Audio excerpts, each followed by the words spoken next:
know none of you are here for geeky camera things, but I have had this camera for like 5 years and I just figured out how to get it to focus correctly. Like if you look back on any of my videos, there's always something wrong with the focus. Something. And I will work on it for hours and I can never get it to focus correctly. And I just figured it out. I was literally ready to sell this camera and get a new one. Like that's how frustrated I was with this. And I finally just okay, but anyway, that's besides the point. Hey guys, welcome to MV Fitness. Today we're just gonna have like a little day in the life with me. Well, I talked to you guys about a lot of kind of misconceptions with the health and fitness industry in general when it comes to basically anyone who doesn't fit the standardized mold of what they expect you to do in the fitness industry, or basically what you're told on Instagram, Facebook, Google, everywhere that is saturated with everything, health, fitness, confidence, all of that stuff. It's just a crock of bullshit, honestly, and it drives me insane because I thought I had to follow every single rule in the rule book for years in order to get results, and it is not true. Okay, I'm living, breathing proof of it, and if you feel like you are trying your hardest and you are failing because you are not living up to the standards that social media portrays on you, that you can only do this in order to achieve results, it's all a lie, okay? It is literally all a lie, and I just want to share that with you guys. If that interests you, follow along with me. I work from home, so today I'm just working on my handy dandy laptop, and I'm gonna be cooking some lunch with you guys. I'm going to the gym, so it's gonna be pretty boring, but amidst the boring everyday life, I'm just going to be telling you a little bit about this industry and what lies are told to you and what my personal experience is as a health and fitness coach. I coach people who are very normal and who have been frustrated about this stuff for years, and so I'm going to teach you how you can get the exact same results that I got. So if that interests you, just follow along with the day. Alright, welcome to cooking classes with Maddie. There's something we're just making like this little falafel veggie bowl type of thing. I don't know. So the first little myth I'm going to bust for you right now is that you have to have a plan for every single meal. No, this is all just stuff that I found in my fridge. I meal prep things every single week. So not meals, but things. And that was a slow, intuitive process, okay? I didn't just get to this point. I started off very, very slowly. And throughout this whole YouTube series, I'm going to teach you how to do that because it's not easy. And I'm not going to lie to you and tell you that it just comes naturally. It really doesn't. But it's a whole heck of a lot easier to get to this point where you just have a bunch of stuff prepped in your fridge, like rice and vegetables and chicken or falafels. And you can just throw it all together and eat something different every single day, and you still know roughly how many calories you're intaking throughout the day, and that you're eating healthy, and that you're satisfying your cravings. But right now, we're not even talking about nutrition. You're gonna be like, okay, Maddie, what are you here to talk about? Well, look like the girl from Tangled, and she's just like, what? But basically, we're just gonna talk a little bit about what happens when you don't fit the stereotypical mold of doing well with structure, okay? And I'm not talking about you can't follow a structure, because everyone can follow a plan, everyone can follow a diet if they really want to. I'm not talking about that. I'm talking about if you're a normal person and you still crave certain foods, or you don't do well on restriction. Either you restrict too much and you decide, oh my gosh, I can't have certain amounts of food and I'm really craving this, and so you restrict really well for 3 days and then you go on a huge binge cycle because this diet plan told me I couldn't have pizza, and all I've been thinking about for the past 5 days is pizza. So I'm gonna go order pizza on the 3rd day and eat the whole dang container of it, plus all the breadsticks, plus the pasta on the side, plus the cookies that they suggested in the cart that I get for dessert that I didn't even really want, but now that I got it, I'm gonna eat it anyways. That kind of cycle. Or if you're on the opposite end, the cycle where, oh, I get really competitive, so I'm going to go above and beyond the restriction cycle they're telling me to do. Instead of just restricting to my deficit number, which, you know, might be like 1,500 calories, I'm gonna do 1,200 calories because I'm competitive and I can do it. And then that leads to disordered eating. And you know, what happens after 1,200 calories and you start seeing results? Oh, I can do even better. I'm gonna go to 800 calories. And wow, I'm getting results off that. I'm gonna go to 500 calories.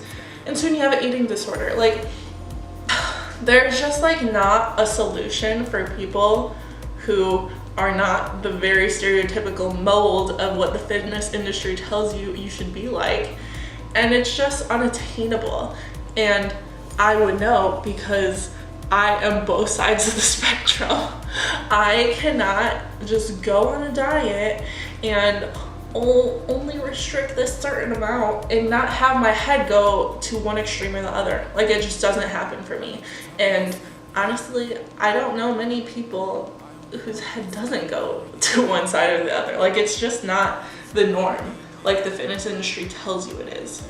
Also, side note, if you like really crispy broccoli, instead of sauteing it, throw it in the oven.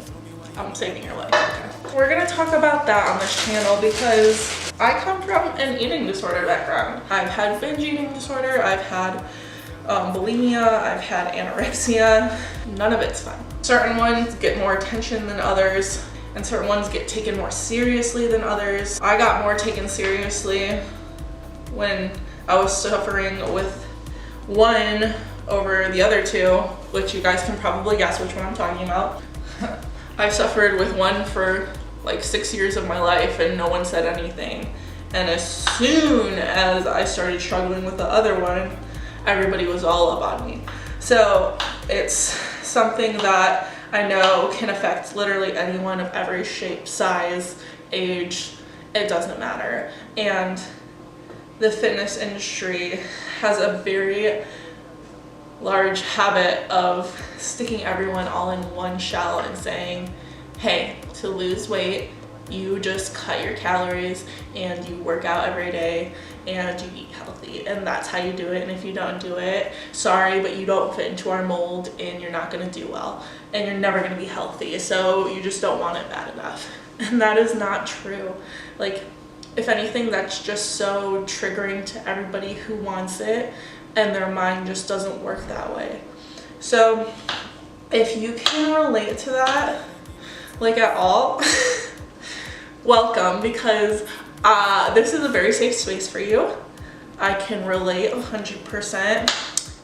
And I'm also here to tell you, I'm not here to get you fast results. I'm not here to tell you it's easy, because it's not. It literally took me 13 years to figure out what the heck I can do to even get to a healthy point in my life. I've been to the extremes on both ends of the spectrum, and I just want you to know that there is a way out. Like, I didn't think it was possible. I thought I would always feel that way, and I'm not gonna lie to you, like every day I still hear, like, I equate an eating disorder to like your best friend and your worst enemy, because you think it's your best friend. You think it's that voice inside your head that's protecting you and helping you get through everything that no one else can get you through, and it's your biggest cheerleader, and it's all these things. And people always ask you when they figure out that you have one, you know, why don't you get help? Like, why didn't you ever tell anybody? And it's because you think that it's helping you. You think that no one else is there for you. But really, it doesn't.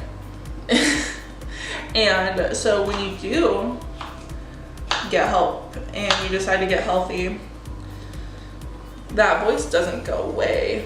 It's like self-confidence. Like, it's just a different mind frame you have to get into, and instead of welcoming that voice, you have to push it back every day. And it's a very big struggle, and it's a very big fight, but it's also the best decision that you're ever gonna make. And I'm also here to tell you that it is a decision. It has to be a conscious decision, and that has to be the first step of it. You're never gonna get anywhere with like long-term results if you don't fully and 100% commit yourself to a new reality for yourself.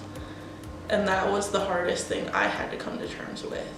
Because as much as I thought it was just about my body, or it was just about, you know, the food behind everything, it was about how I saw myself, and the fact that as much as I said I wanted to be better, I didn't think I could do it. And I didn't really want that. I always wanted that voice because that was my best friend, and it really wasn't. So, a little piece of advice for you right there. Enough of the serious talk for now. We'll have plenty of time to talk about that later on throughout the series. You're probably wondering what the heck I'm making. I'm literally just chopping up some broccoli, some red pepper, some onions, and I'm gonna mix that in like a little rice bowl. And I am gonna heat up some falafel and just mix that all together, and that's it. It's that simple. And I literally have the rice, like me and my boyfriend Brody, we meal prep rice like every single week. And you can literally mix rice with anything. And if you always have that as a staple, it's so easy to just put whatever in there. That's what we're doing today. How I'm gonna cook these, I actually forgot to spray the pan, so that kind of sucks. I'm gonna put some soy sauce in there. That'll be really good. Sodium soy sauce. Actually, I've been wanting to try the coconut aminos from Trader Joe's. Okay, so yeah, I put salt, or I put pepper and garlic powder, and voila! Take a look at that. Okay, we got falafel, we got veggies, we got rice, and then we got some sweet chili sauce on top. Yep, all of that. And I'm gonna calculate the calories in it, but you don't need to. And that's on diet culture, people. When I mix it up, it's gonna look a lot grosser than that. But basically, all you need to know is that you're getting healthy nutrients inside of your body, and that's all you really need. Okay, it's not this like huge overcomplicated process that everybody makes it out to be. You don't have to go keto, you don't have to go vegan, you don't have to drink these magic shakes every single day. We're all being lied to, people. We're all being lied to. Like, once my cortisol level started lowering, and I actually just started watching when I ate, I lost 2 pounds in a week, okay? And that's the healthy weight loss. So, I promise y'all, it's not just this like some magic thing. Oh wow, look at that steam. It's just science, and I'll help you with it, and I'll help you do it in a way that doesn't suck. Like, this is gonna be freaking delicious. I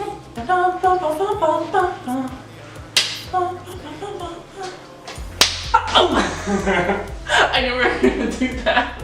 So, this is my boyfriend Brody. What's up? He's the one I was telling you guys about, and we're about to go to the gym, hit chest and cardio.